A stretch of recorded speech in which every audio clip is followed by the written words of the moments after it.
Small cap investing for some can be a lottery. The elusive 10 baggers seem often to be offset by those that lose value very quickly. But for those investors with a strategy, it can be a very fertile market for some consistent profits. So how does one go about forming a strategy for small cap investing? Which stocks should be avoided and which included in a portfolio of smaller companies? Welcome to this edition of IG Trading the Markets podcast. I'm Jeremy Naylor.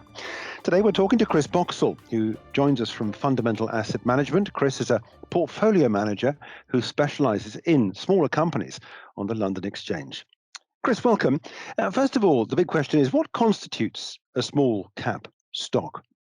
Morning, Jeremy. Morning. Thank you for having me on. So, what is a small cap? I mean, from our perspective, and a UK perspective, really, it's companies in a market capitalisation range of approximately £100 million to broadly 700 million.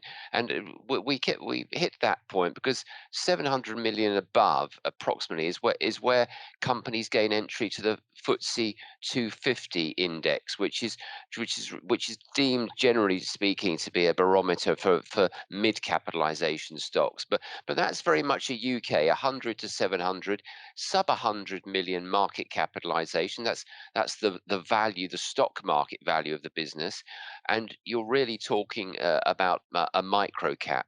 However, if you're a US investor, as for everything in the US, it's generally a lot bigger. And we've seen many US micro cap funds hold billion-pound companies, billion-dollar companies. So US think much higher in terms of that small cap range. But from us, 100 to circa 700 million, you typically define as a small cap.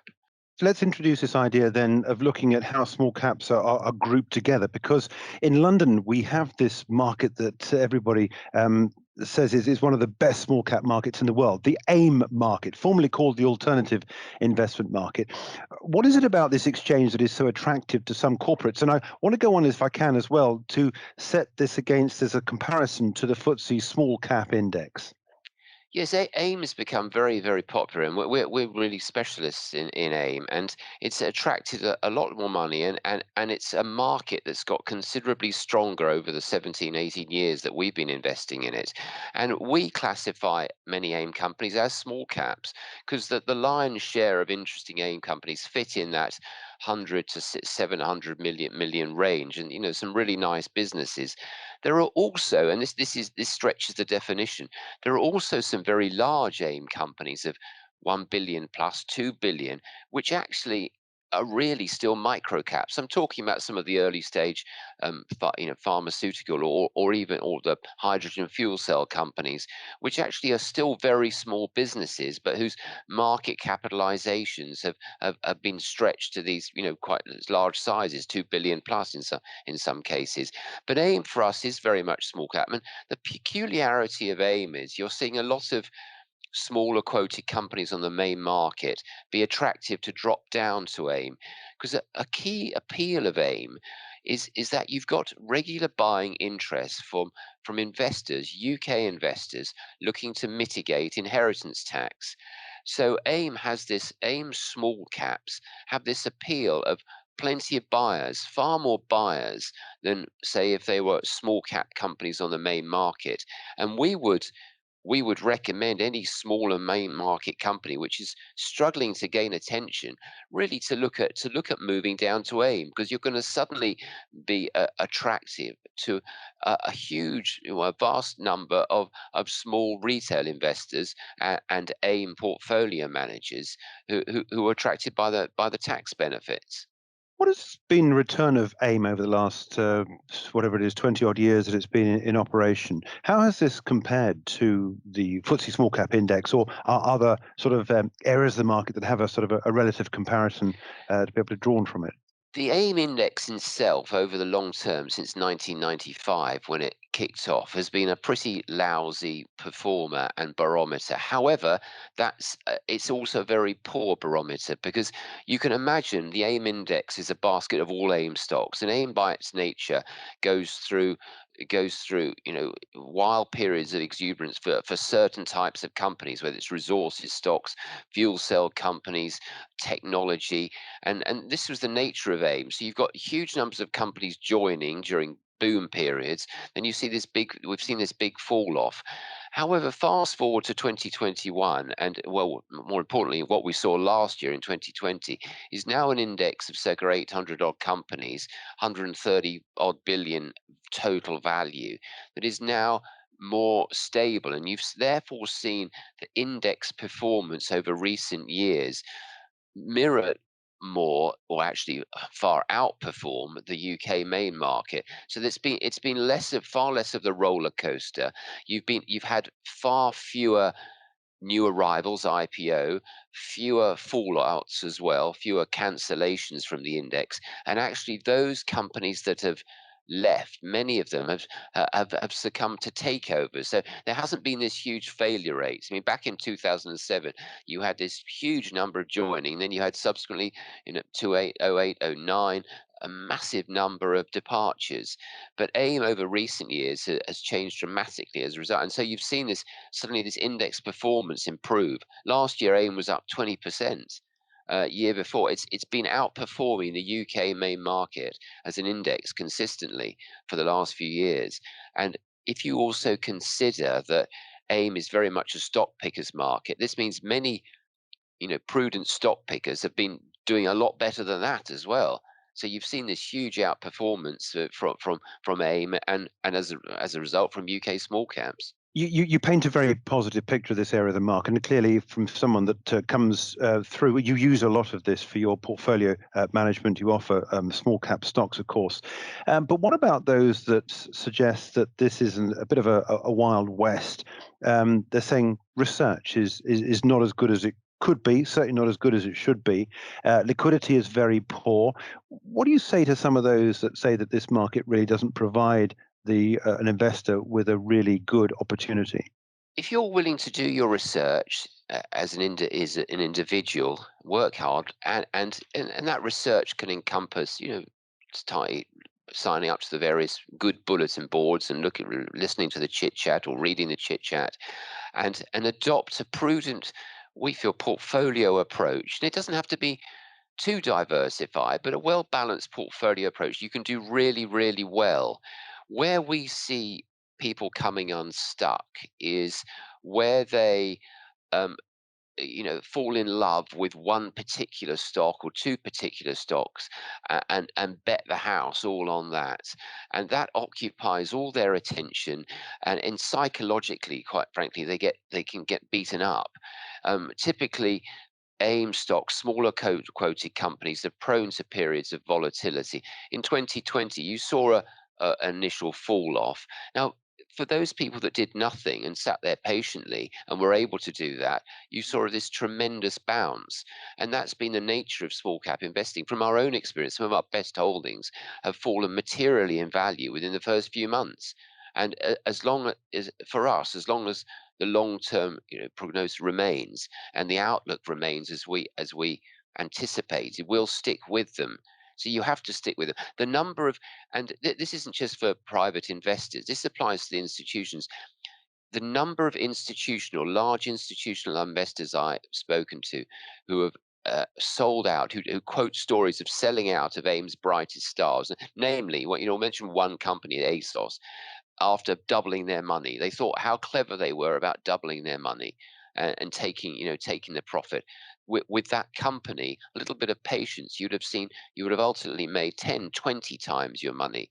And that can be the nature of small cap investing.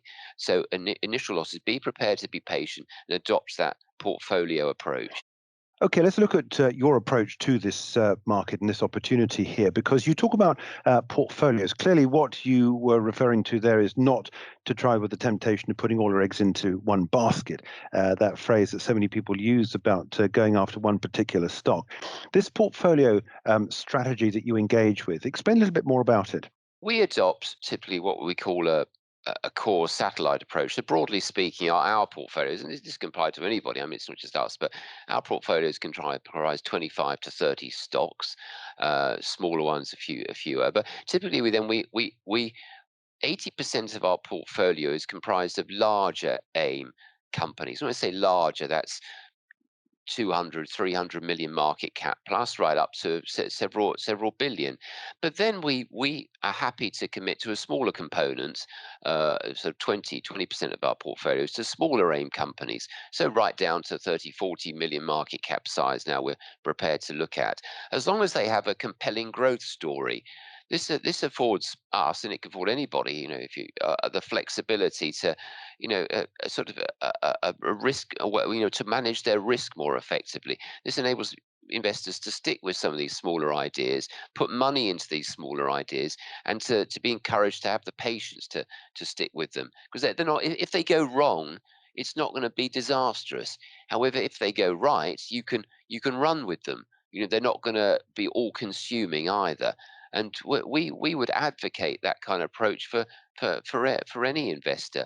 I mean, some people may want a few more holdings, others may be happier with a few less. We also know investors, private investors, who are happy to make big commitments to single companies. However, they really know the sector they're investing in. Typically, they've been in that sector. They've done a heck of a lot of work. They've got some in-depth knowledge of it, and therefore they have a degree of comfort. From our perspective, though, we like that portfolio approach, which also gives us flexibility over liquidity. Because you mentioned this problem about the ability to be able to, some smaller company shares are very illiquid. Just wanted to focus in on how you go about choosing the individual component parts of a portfolio. Presumably, if someone comes to you with a certain amount of money, you will construct a portfolio dependent on their risk appetite, on their longevity, how long they want to be in the market, and whatever their aim is of the portfolio. So, how do you go about choosing the individual stocks in a given set of stocks in a portfolio? Well, we start, most of our AIM money is managed for inheritance tax planning purposes. We'd manage general money, but a lot of our AIM money is there for AIM for inheritance tax planning. So our starting criteria is whether the company qualifies for inheritance planning and planning purposes. And broadly, 72 odd percent of AIM companies, by our reckoning, qualify for the IHT relief. So that whittles down our universe from 800 odd stocks to 500 odd. And then we typically look, as I mentioned, in the 100 million, generally speaking, 100 million plus. And actually, our average market cap is circa 600 odd million now. So we're addressing then somewhat larger companies. So we filter out all the tiddlers. We then go down further, assessing liquidity. The most important thing for us to be able to buy the shares in necessary in volume, not just get out of them. Often at times it can be quite tough to even acquire a decent parcel. So then we effectively, but at the end of all that, end up with about a realistic investable universe of about 260 odd stocks. And from our perspective, we very much focus on growth. We'd like to focus on organic growth, and we would recommend all investors focus on that. And again, smaller quoted and many AIM companies are often highly acquisitive.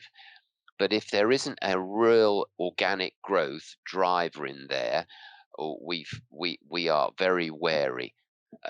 So that for us is key. Companies growing strongly organically, and not just through acquisition. When we say strongly, we typically want high single digit organic growth, and potentially in double digit organic growth if that's if that's the business can offer that. And there are loads of little companies like that on the UK market, really exciting small companies, which are worth getting behind and finding out about. Then we generally like um, broad sector exposure. So we like technology. We like software and services. We like businesses generating reliable, recurring revenues. And so we've got probably a higher concentration of technology and IT, and that served us well, particularly last year where you saw some really strong performances. But it's not just about IT and technology. We've got investment in construction materials as well, and also some other service sectors, such as IP translation. So it's a really broad cross section. Again, good spread of companies across industries and sectors. Just want to return to the IHT element of this, the inheritance tax benefits. How does this work? Essentially, the UK Tax Office, or HMRC, grants 100% relief from inheritance tax if you hold shares in a so-called qualifying company. And a qualifying trading company can be a private company and also a company on AIM. Because AIM is deemed to be considered to be not a listed market for HMRC purposes, and AIM, it's worth pointing, is not alone. There are other overseas markets, stock exchanges, that also carry this benefit. But from UK investors, typically they're most comfortable with AIM. So if a UK private investor holds directly the shares in a qualifying AIM company, and as I mentioned, about 72% of the AIM companies qualify, and holds them for 2 years, they don't have to hold the same shares for 2 years, so they could replace the shares if they bought company A and sold it after 12 months and bought company B. The combined length of time will go towards the 2 years. They would then, at the end of the 2 year period, and on death, assume on death, those shares would fall outside their estate for inheritance tax purposes, and therefore not be subject to a 40% inheritance tax charge. This means this sees a lot of UK investors who have accumulated large sums in ISAs over the years can transfer their existing ISAs to an AIM portfolio or start investing that in AIM shares. And this sees constant demand, regular small demand for AIM shares. So going back to their original point about small caps, if you're a small cap, you don't have that, but you don't have that additional tax driver to buy your shares. At times of duress and stress in the market, there is there is not necessarily a buyer. There are probably potentially plenty of sellers. Whereas if that same company would be on AIM, there is regular buying interest of a smaller AIM company for the inheritance tax reasons. I also want to take a look into more detail about the point you mentioned about organic growth. Talking about the opportunities for investing in businesses, I can understand this idea about organic growth, not looking for acquisitive growth. But are you looking for companies that grow as opposed to those companies that just produce profits and produce dividends? Or are you engaged with companies that just have dividend opportunities as well for investors as opposed to just growth in share price? No, we're actually the opposite end of the scale. We see no reason for small companies. Well, that's probably not exactly correct. We see no, there shouldn't be a good reason for small companies necessarily to be focused on dividends. And quite frankly, it's a mystery to us why some of them are fixated on paying out dividends. And smaller companies, the attraction of a smaller company should be that it's faster growing. It comes with additional risk. It's more one dimensional. It doesn't have millions of products like a blue chip conglomerate. It generally has a smaller portfolio or a small portfolio of services, and it should be all about growth. And therefore, if it generates cash or profits, it should be the first objective should be to reinvest that into suitable growth opportunities rather than paying it out as a dividend. Not only that, what really gets us is when companies pay out dividends, but then come back to the stock market a few months later and raise more money to support an acquisition. If they haven't paid out the blooming thing in dividends in the first place, they'd have more cash to pay to support the acquisitions. I mean, all it is money going out of the system. So for us, you know, don't be fixated by a dividend. There are plenty of opportunities to get dividends in bigger quota and more assured dividends. Look at the growth opportunities, especially if the business is generating very high returns on equity and capital. It should be reinvesting because that's going to do you as a shareholder a lot better, a lot more good than receiving it as a dividend where you could be conceivably subjected to tax as well. One final question is the ownership of the company. We're talking here about businesses that are listed on the exchange, so they have tradable shares, have shares that people invest in. But I also notice that in your portfolio, you tend to go for companies that have a lot of board member interest. Just explain how important this is, because if obviously money talks, and clearly somebody's not going to do something that's going to injure their own investment in a company. So just Tell me how important this is for you to see maybe the chief executive of a business owning something like 5 or 6%. It's absolutely it's a prime criteria for us. We love management and founders in the business. We hate insiders selling, really hate it. And some of our best investments have, the insiders have never sold, and as a result, they've become very, very wealthy people, and their businesses have performed extremely well. We love the alignment of insiders when they hold material stakes. They're really well aligned with outside shareholders, third party shareholders. You'll generally see their remuneration structures are fairer. They're not just paying themselves huge salaries, because they can see the benefit in achieving greater profitability drives their share price, drives their value, and drives their wealth and ownership of the business. So we really appreciate that. We don't. We also I appreciate there's a need for liquidity, and this is often the balancing act between insider ownership and the need for liquidity. When companies join the stock market, we don't like big insider selling on IPO.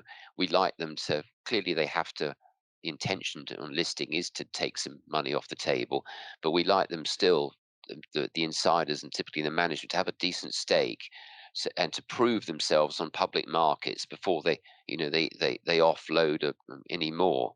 But we think it's something that all shareholders should look for. And again, a really important point, I think, is when companies are raising new money, if an insider hasn't got a big stake, they should be buying.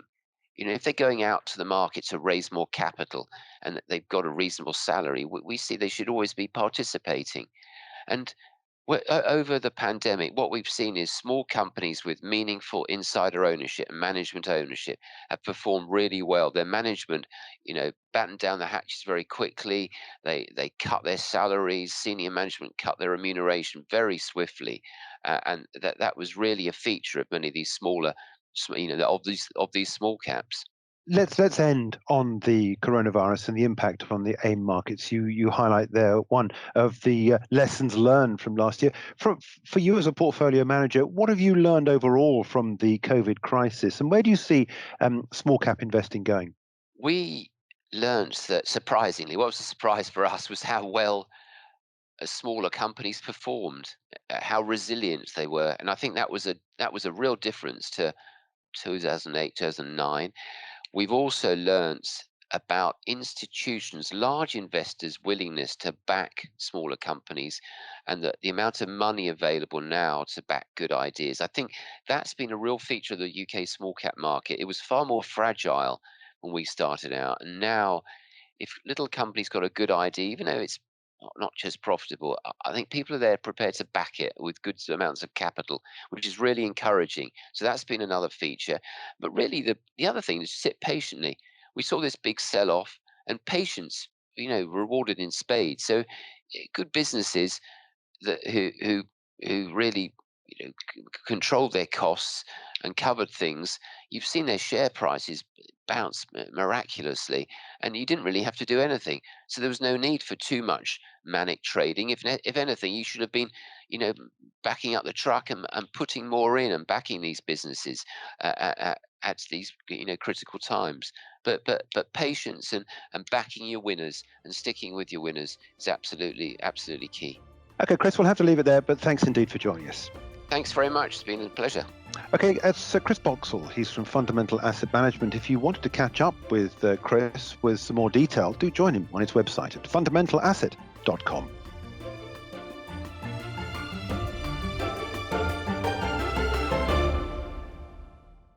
For more videos from us here at IGTV, join us on Twitter at IGCom and subscribe to our YouTube channel.